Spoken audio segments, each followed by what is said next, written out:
Olá, amigos, olá, amigas, boa noite, sejam bem-vindos, bem-vindas para o nosso estudo continuado de O Evangelho segundo o Espiritismo. Nós estamos em seu capítulo 10, Bem-aventurados os que são misericordiosos. Estamos lá no finalzinho, né? Vamos falar sobre as instruções dos Espíritos a partir do item 14. Mas antes, gostaríamos de pedir a você que, se ainda não se inscreveu em nosso canal, que, por gentileza, nos apoie se inscrevendo. Também, se você puder e quiser, torne-se membro, curta, comente, compartilhe em suas redes sociais, com seus contatos. Convide mais um a vir fazer parte dessa família de estudos. Se você puder e quiser também, nos apoie usando essa ferramenta, a chave Pix, que está aqui na tela.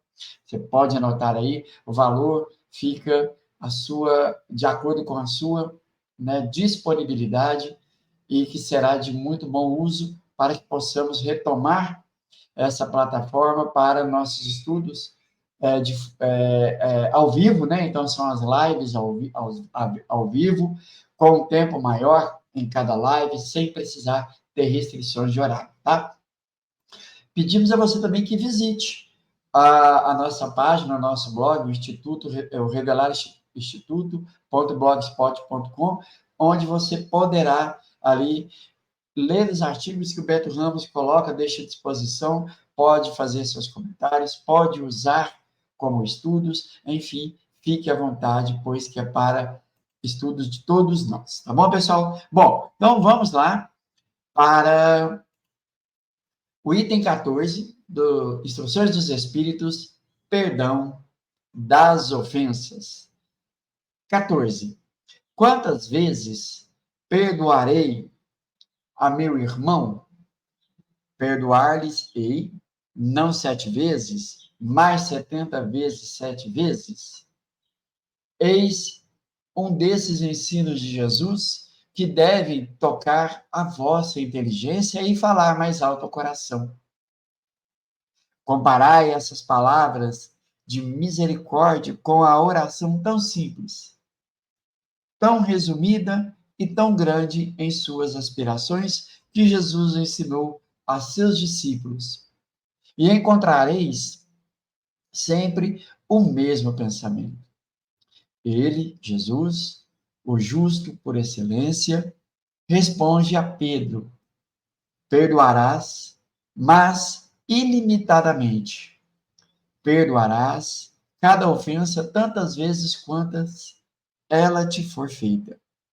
Ensinarás a teus irmãos esse esquecimento de si mesmo, que torna uma criatura invulnerável ao ataque, aos maus procedimentos e às injúrias.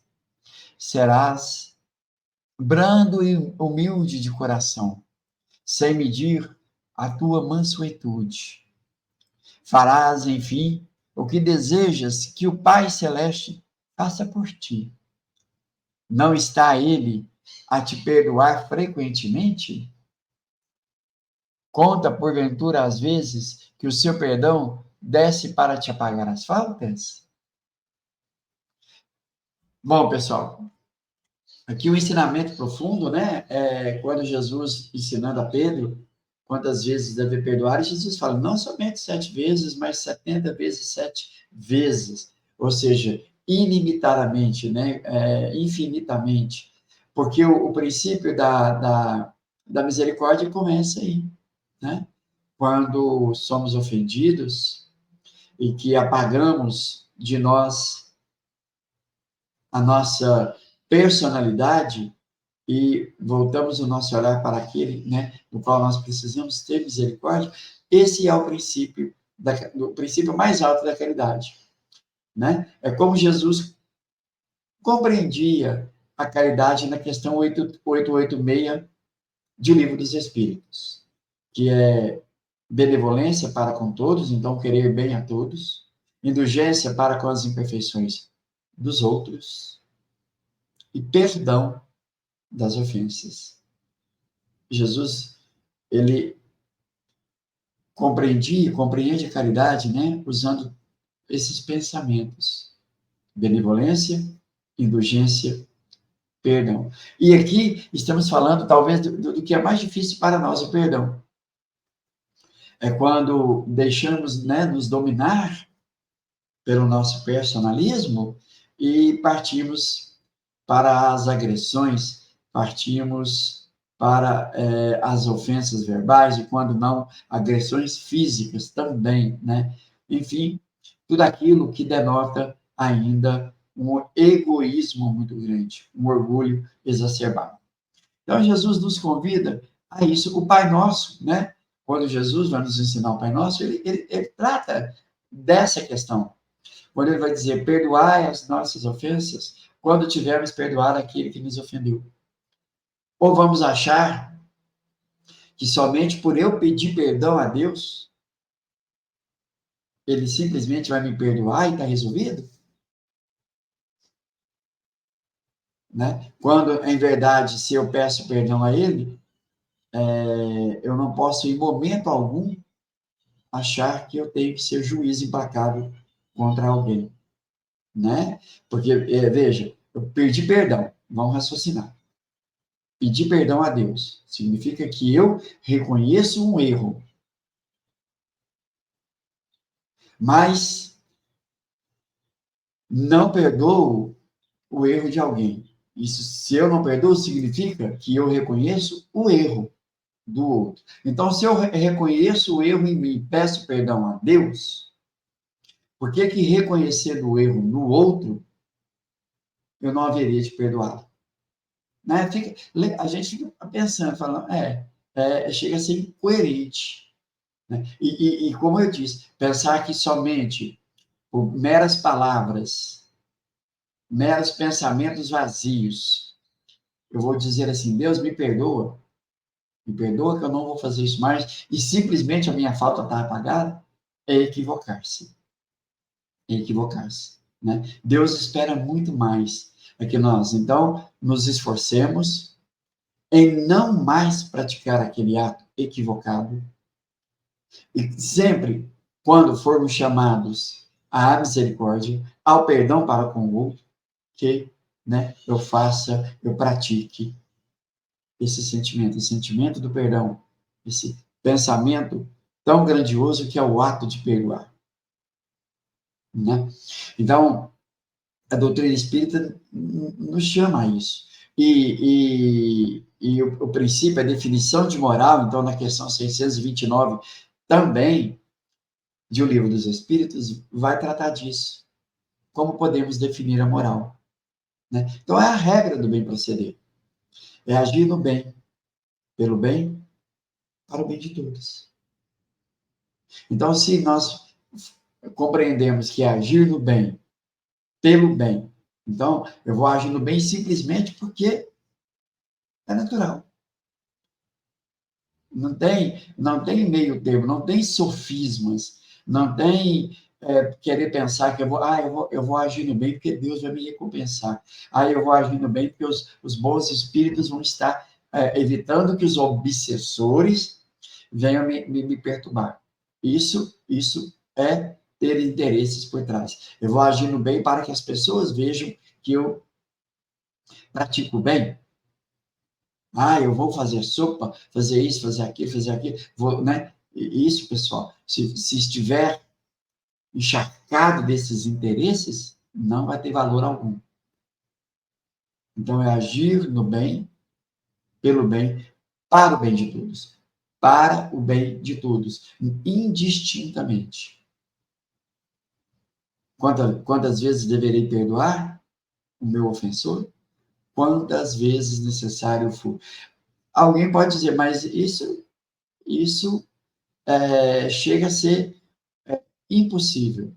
Bom, se levarmos em consideração que Jesus é o nosso modelo e guia da humanidade, o tipo mais perfeito que Deus ofereceu à humanidade como modelo e guia, então aí a questão 625, também em Livro dos Espíritos, se nós levarmos em consideração, acreditarmos e aceitarmos essa informação dos Espíritos, logo que Jesus nos ensinou, não é impossível. Porque se dissermos assim, ah, não, mas isso é impossível, isso eu vou deixar para outra encarnação, outras tantas encarnações, é você adiar a sua felicidade. E digo mais ainda, é você ainda potencializar o seu sofrimento. E Jesus disse, aquele que muito tem, muito será cobrado. Então, se eu adio, né, o ato do perdoar, se eu vou adiando, eu estou, né, alimentando em mim o egoísmo, o orgulho, e vou colher frutos, consequências, né, dessa imprevidência. Vamos lá, né? Então, vamos continuar no próximo tópico. Prestai atenção, pois, a essa resposta de Jesus, e como Pedro, aplicai-a a vós mesmos.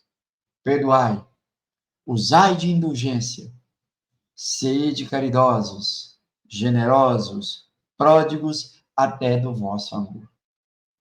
Dai, que o Senhor vos restituirá. Perdoai, que o Senhor vos perdoará. Abaixai-vos, que o Senhor vos elevará. Humilhai-vos, que o Senhor fará que vos assentais à sua direita.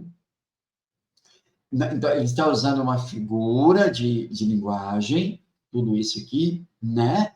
Temos que agora pensar o seguinte: todas as vezes que eu combato em mim qualquer sentimento negativo, todas as vezes que eu vou combatendo em mim o ego, o egoísmo, o orgulho, e isso vai se tornando um hábito, esse esforço, essa intenção de perdoar, essa vontade, né, e que luta contra os pensamentos negativos, nós vamos fazendo disso, como eu disse, um hábito adquirido.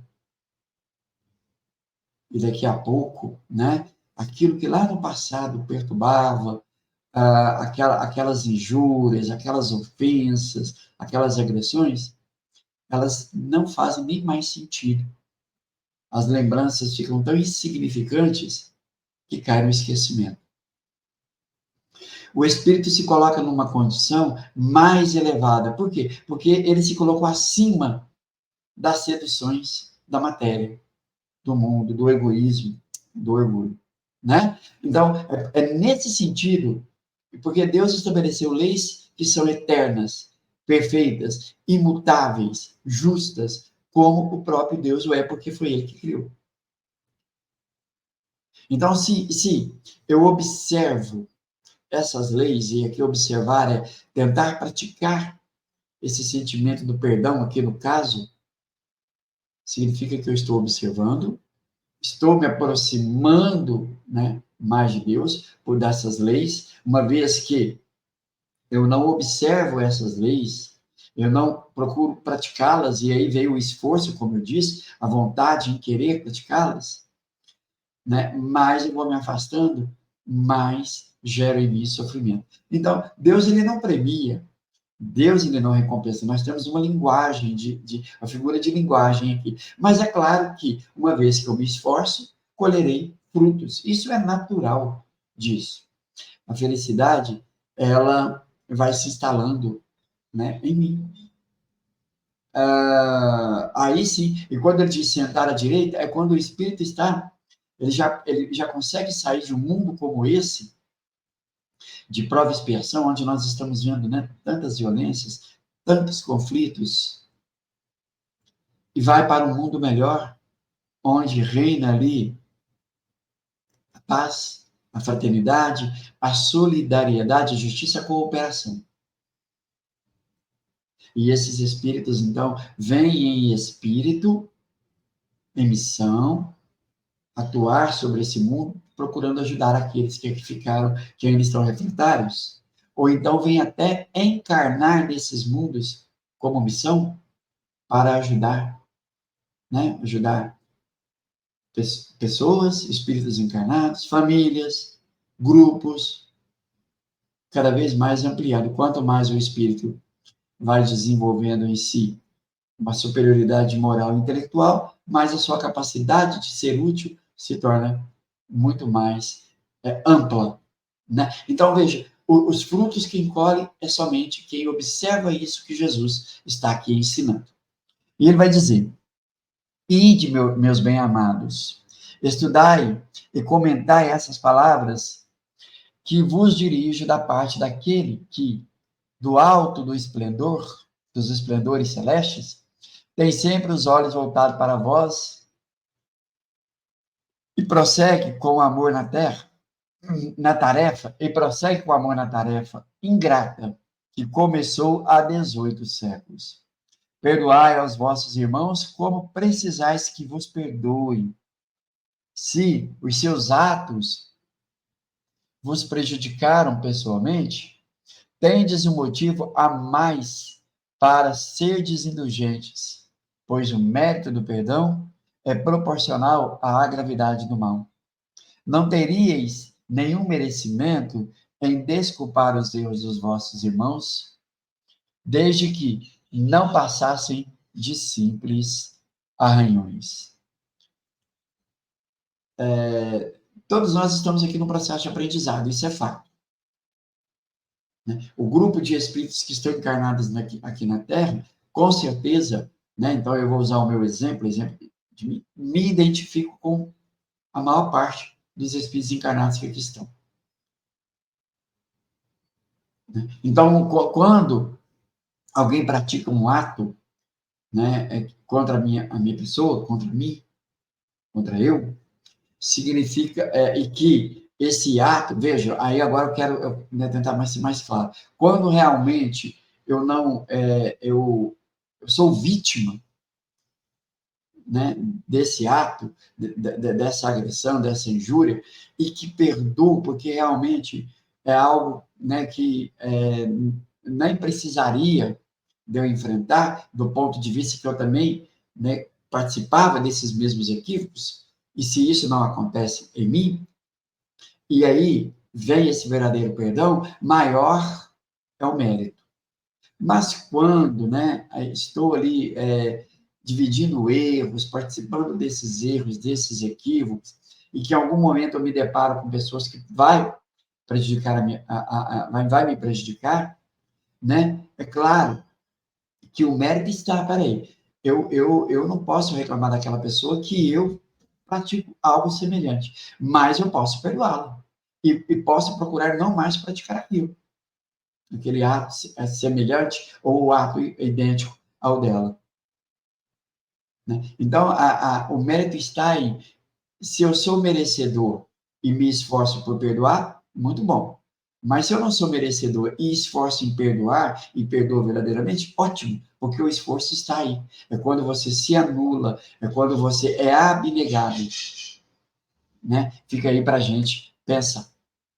Espíritas, agora está nos chamando a meditar. Jamais vos esqueçais de que, tanto por palavras como por atos, o perdão das injúrias não deve ser um termo vão, já que vos dizes espíritas, sede-o. Esquecei o mal que vos hajam feito e não penseis, senão numa coisa, no bem que podeis fazer. Aquele que enveredou por esse caminho não tem que se afastar daí, ainda que por pensamento. Por isso, sois responsáveis pelos vossos pensamentos, que Deus conhece. Fazei, portanto, que eles sejam desprovidos de todo sentimento de rancor. Deus sabe o que permanece no fundo do coração de cada um. Feliz, pois, aquele que pode todas as noites adormecer, dizendo: nada tenho contra o meu próximo. Simeão, Bordeaux, 1862. Bela mensagem, bela mensagem. Simeão nos chama agora, nós espíritas, quem estuda a doutrina espírita, né, a refletir sobre isso, sobre a questão do perdão. Quando Kardec, quando nos seus pronunciamentos, no Viagem Espírita, no livro Viagem Espírita, em 1862, ele vai dizer que é inconcebível imaginar um espírita que usa a palavra imperdoável. Não perdoar. Né? E o Simeão está reforçando isso aqui. Quando ele vai dizer, espíritas, observai, praticai esse ensinamento do Cristo. Né? Porque o verdadeiro espírita, ele vai procurar usar de indulgência, de benevolência e perdoar. Quantas vezes for possível, necessárias for. Então, né, fica aí para nós esse chamado de responsabilidade, porque sabemos que se queremos ir para um mundo melhor que esse e participar da transformação desse planeta para um mundo melhor, do ponto de vista moral, temos que nos esforçar. Né? E o mérito está no esforço, na intenção, naquilo que realmente desejamos. Né? Não desejos vãs, mas uma vontade firme, ativa, no bem. Tá certo, pessoal? Então, fica aí essas reflexões, né? Hoje a Marisa não pôde estar conosco para esse estudo, é um vídeo gravado. Antes de encerrar o vídeo, deixe seus comentários, façam as suas perguntas, aquilo que você não entendeu, que você não concordou, critique e elogie. Caso tenha encerrado, vá lá nos comentários abaixo do vídeo, das descrições, e deixe lá tudo aquilo que, né, você poderia ter deixado aqui no chat. Tá bom, pessoal? Olha, mais uma vez, muito obrigado e nos vemos no próximo vídeo. Forte abraço, fiquem com Deus.